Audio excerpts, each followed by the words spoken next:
Welcome to my podcast. I am Metal Mauler. Let's retro game.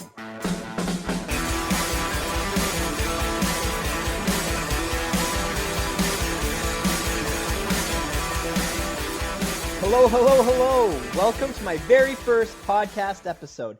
This feels fantastic to finally be doing this. I've been talking about it for a long time. I'm doing it. I'm making a podcast. So, like the song said, I am Metal Mauler. I am a huge retro gamer, and I also like to dabble in modern gaming. I grew up in the 80s, and so I have very much enjoyed watching and playing the evolution of consoles that have come up from then to now. And as a fan of such consoles, and an only child, I'm lucky to still own several that are quite operable today. In fact, I have even built a home arcade in my basement with consoles and PCs for all my gaming needs. You can definitely bet my wife loves hearing all the machines running at once, like a legitimate arcade system in the basement. Ooh, she loves it.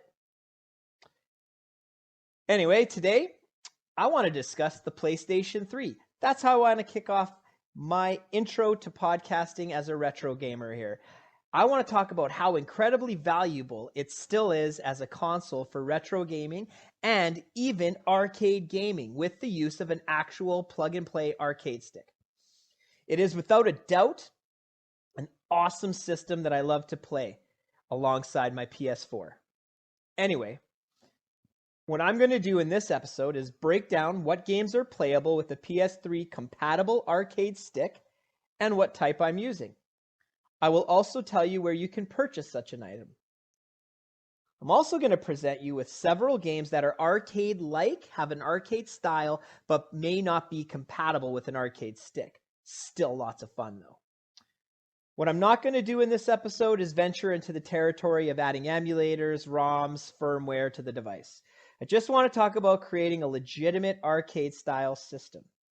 Not that you have to do much modifying at all for what I'm going to present to you.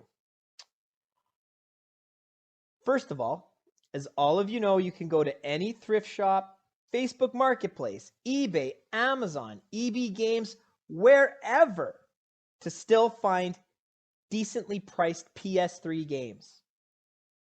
I went to EB Games not too long ago, maybe a month ago, and I was getting them for $2 a piece. Some really good titles.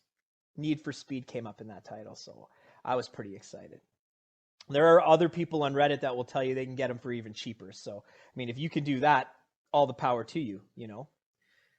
But I just want to say it is still a fun system to play, and there is multiplayer support for some games like Call of Duty that still exists out there. So, I mean, you can still play with others online. So, without further ado, let's get into this. Now, I just want to post a little disclaimer here.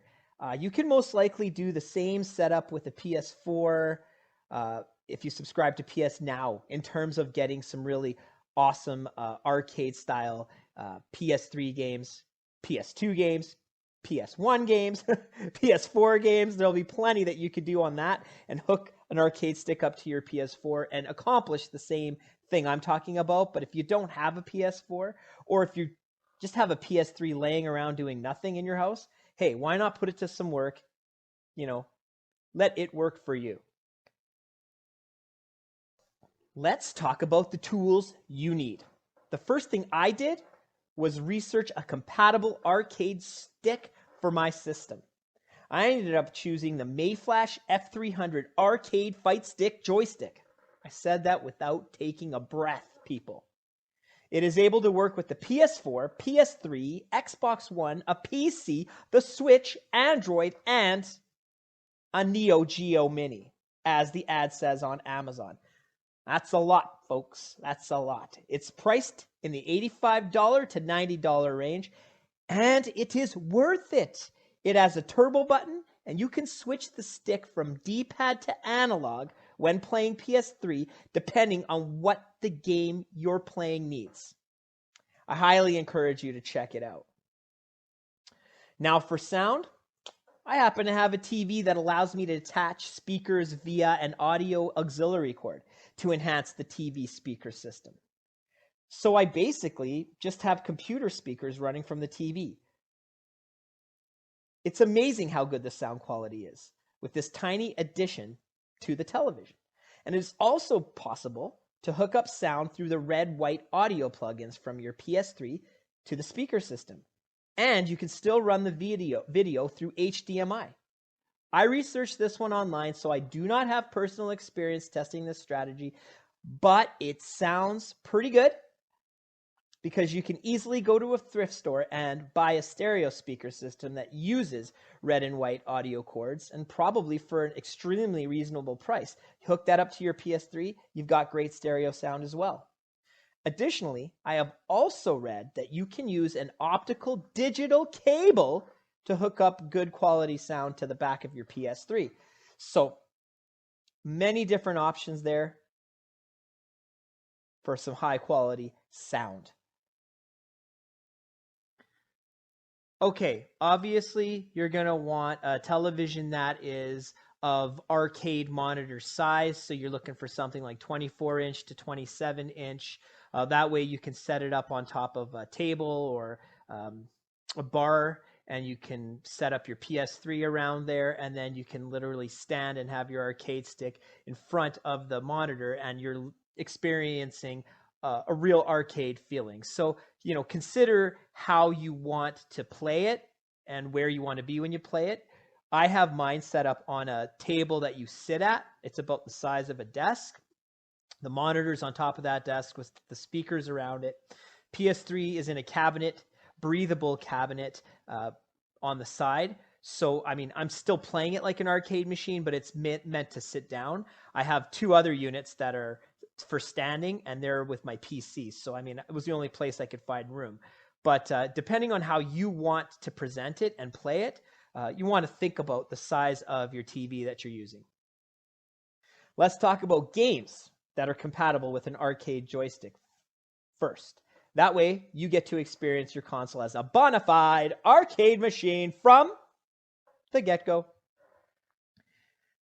Game number 1. This is in no particular order of importance or favorites or anything. This is just me reading the games that I am playing. Okay, we got Red Baron Arcade. Red Baron Arcade. I purchased and downloaded this from the PlayStation Store through my PS3. The summary comes from videogamehistory.fandom.com. Here it is. Red Baron is an arcade game developed by Atari Inc. It was released originally in 1980, the first-person flight simulator game. The player takes the role of a World War I ace in a biplane fighting on the side of the Allies. I enjoy games like this, so I'm having a good time with it. It's totally responsive with an arcade stick, and you can utilize the turbo feature to rapid fire your guns. Game number 2, Astro Tripper, purchased on the PlayStation Store. This summary comes from PlayStation.com. An evolution of the award-winning title Space Tripper, Astro Tripper is a fast and furious shoot-'em-up experience available from PlayStation Store. Travel across the surface of large, horizontally scrolling platforms and pit your nimble craft against hordes of enemies eager to blow you to bits, eat you, or worse. Use your weapons tactically to get through tricky situations and power them up with power crystals dropped by destroyed enemies. This one I absolutely love. It is fast and furious and a lot of fun. Feels like the perfect arcade experience with this one. It would have made a great machine when I was a kid to go play. Game number 3, The House of the Dead 3, purchased on the PlayStation Store. This summary comes from PlayStation.com. Run fast, shoot fast. Straight from the arcades, this fast-paced shooting game is more realistic than ever with enhanced graphics and PlayStation Move compatibility.